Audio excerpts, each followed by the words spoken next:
Good Wednesday afternoon, August 2nd, 2017. Welcome into Talking Fitchburg. Third day into our new time schedule here at noon now, live. Of course, catch the replay at 5, 6, and 10 p.m. here. Oh, and, yeah, Preston. Oh, yeah. Sort of saw you running around in the background yesterday. Maybe you take a little peek. I don't know. I don't have any information about that. What do you mean? What do you mean? I know nothing. I don't know anything about anything. Gosh, oh, come on in. You missed it was really warm outside yesterday. It was a nice day. Yeah, I'm glad you were enjoying yourself. Meanwhile, you were inside freezing That's your right. butt off. Yeah. Mm-hmm. Yeah, and Andrew's still in the cave. Yeah. Hey, I have sunshine today. Ha-ha. He's on a roll. Ba-boom. Ba-boom. Indeed. Put a hole into the top of the cave, and we got a little sunshine coming in today. Yeehaw. We also have a rain problem now. Yeah. Not It might related. get a little wet. We'll see. All right. We'll be all right. Well, we have a different type of show today. Is it different? A little different, Okay. but not really.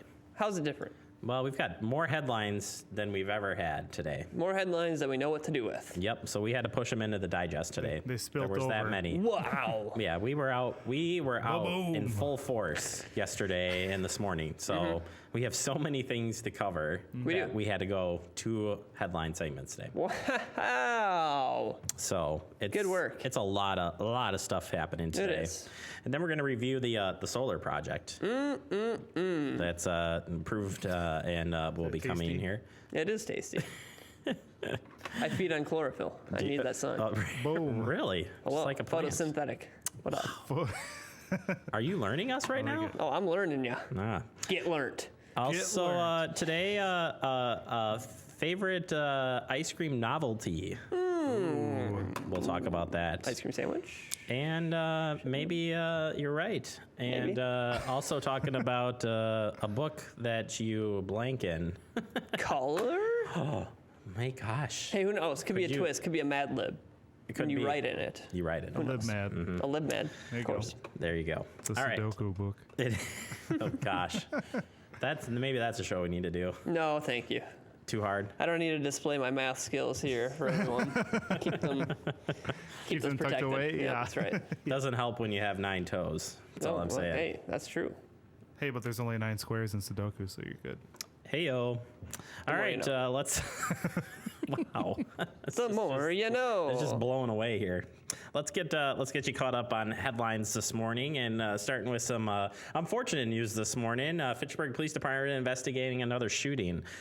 This took place it took place on Tuesday night, approximately 4:14 in the afternoon. Officers from the Fitchburg Police Department responded to the parking lot of the 5100 block of Anton Drive for a report of shots fired with one person who was injured. Upon arrivals, officers located one person with a non-life-threatening gunshot wound.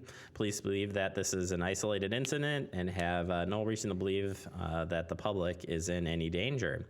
It is being still investigated at this time, but anybody with information is asked to call the Fitchburg Police Department at 270-4300. And I had a chance this morning to talk with Lieutenant Chad Brecklin of the Fitchburg Police Department to kind of give us an update on the recent events surrounding shootings. Yesterday, the 1st of August, we responded to the 5100 block of Anton Drive for a person with a gunshot wound. We found an 18-year-old male with a gunshot wound to his leg. It does not appear to be life-threatening. At this point in time, we do not have any suspect information available for release, unfortunately. Our detective staff is currently assigned to the case and working any leads that we come up with. And in light of this incident and other incidents that have been happening in Fitchburg, we've obviously had a second shots fired incident in the 5100 block of Anton Drive last week. There was also a subject shot in June in King James Court. So those incidents obviously are going to be alarming to the police department. They're going to be alarming to the community. And we want people to know that we take personal safety very seriously in the police department, and we always put resources that we have available to us on any sort of significant crime that happens in the city. We work very closely with Madison Police Department. And in fact, just again yesterday when we had our incident, we have immediate communication with resources at their department, both to help us on scene with additional people for perimeters and crowd management and investigative tasks and so forth, but more importantly to share intelligence and information about things that are happening in Madison. We are obviously hearing about all the violent crime that's been happening in Madison, and unfortunately no one in the Dane County area is completely immune to having that happen in their community. So we have very good positive relationships with the Madison Police Department, all of our law enforcement partners in the county, but we're constantly in communication anytime there are noteworthy incidents that happen between the two cities to see if there's any relation between them, if the people involved may be the same, and so forth. So we also make every effort to increase our presence and visibility where we've seen significant criminal activity. And unfortunately, we're probably not in the neighborhood as often as the department or the community would like due to a variety of different demands and calls for service and so forth. But that's always something we want to do, is increase our visibility and presence. And by all means, we encourage anybody in the community, if they have any sort of questions, comments, concerns about past incidents or incidents that are currently occurring, by all means, give us a call. We can answer your questions. We can listen to what's happening in your neighborhood, see if there's any sort of solutions or things that we can do to help improve the situation. And more importantly, if it's an ongoing situation that's taking place currently, that's the best time to call us. We can get over there with our own eyes and ears and take a look and see what we can do to help resolve the situation. Again, the Fitchburg Police Department's phone number is 270-4300, 270-4300. If you got any information on any of the recent cases or investigations that they are conducting. Fantastic. Let's switch it up to the lighter side of the news. What do you say about that, Jeremy? Go for it. You into it? All right. We've been talking about these Leopold Park programs that the library is putting on, so we went out to check out exactly what they're doing. Tonight is our final community night at Alda Leopold Park. We have been doing Tuesday evening community nights for the last 8 weeks, and tonight is our summer finale. We have between 150 and 200 people show up most nights, so this is going to be the end for the summer. We've usually got 3 rotating food carts, we've got games, we've got arts and crafts, we've got soccer, all sorts of fun things happening. My favorite part is really just meeting all the people that live in the neighborhood. This has been a really cool way to interact with people that I don't normally get to talk to. So it's been a nice, informal environment. We've got food, we've got fun, and I can sit and talk to members of the community. Since I'm the outreach librarian, a big part of my job is trying to figure out what services and programs we can bring into the neighborhood, so this is a great opportunity for that. We're getting so much great feedback. We're just trying to work it out with some finances and see if we'll be able to keep it going again next year. We are doing a back to school block party on August 17th. That is right across the street from the library at the FTC campus. The library will be there doing all sorts of fun things, so stop by and visit. That's August 17th at 5 o'clock. Crafts and activities run from 5 to 6:30, and then I believe there's a movie later on too. So it's going to be a good time. Well, I've lived in this community for 19 years, so I'm excited to see something like this event. We've never had anything like this. I love bringing my 5-year-old out, and she gets to have fun, meet other kids, eat some great food. It's an awesome thing to have around here. So I would just like to see you guys out here more, I guess. So we've only got a few weeks this summer, and I want more.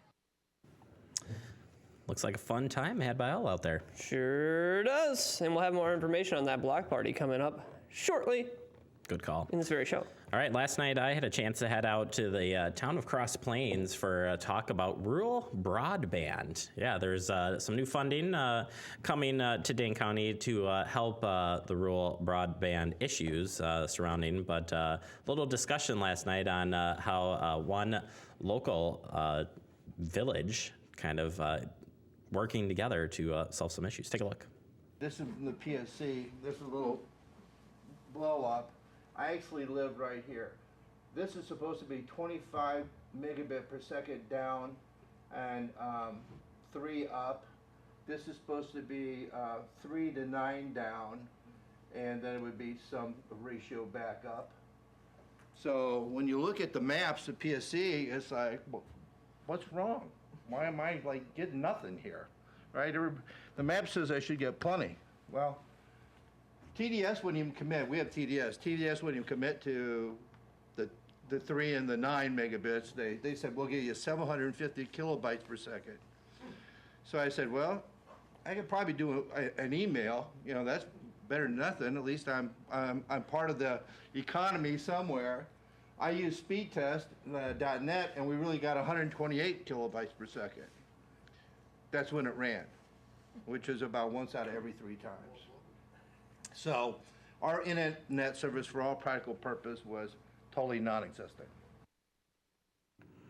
That's just a glimpse of, that was the town of Vermont, and that Commissioner John was put to be the Citizens Broadband Task Force. And again, he put a whole plan together, and that community is going to see some fiber being put in. That's fantastic. For them. Working with that. But if you want to find out more about this, we're actually going to have this over on our Gov channel a little bit later this week, so you can watch the full presentation. Really good. I'm glad I had an opportunity to go out there and cover this. And again, we'll be bringing that to you over at the F3 channel a little bit later. Fantastic. Yeah, that's it. That's that. That's the headlines. Let's take a break. We do need to take a quick break. Coming up next, we're going to continue on with what's happening around here in Fitchburg in the Digest segment. And of course, a little bit later, talking solar with one and the only Erica Klupmeyer. Stay tuned. It is Talking Fitchburg.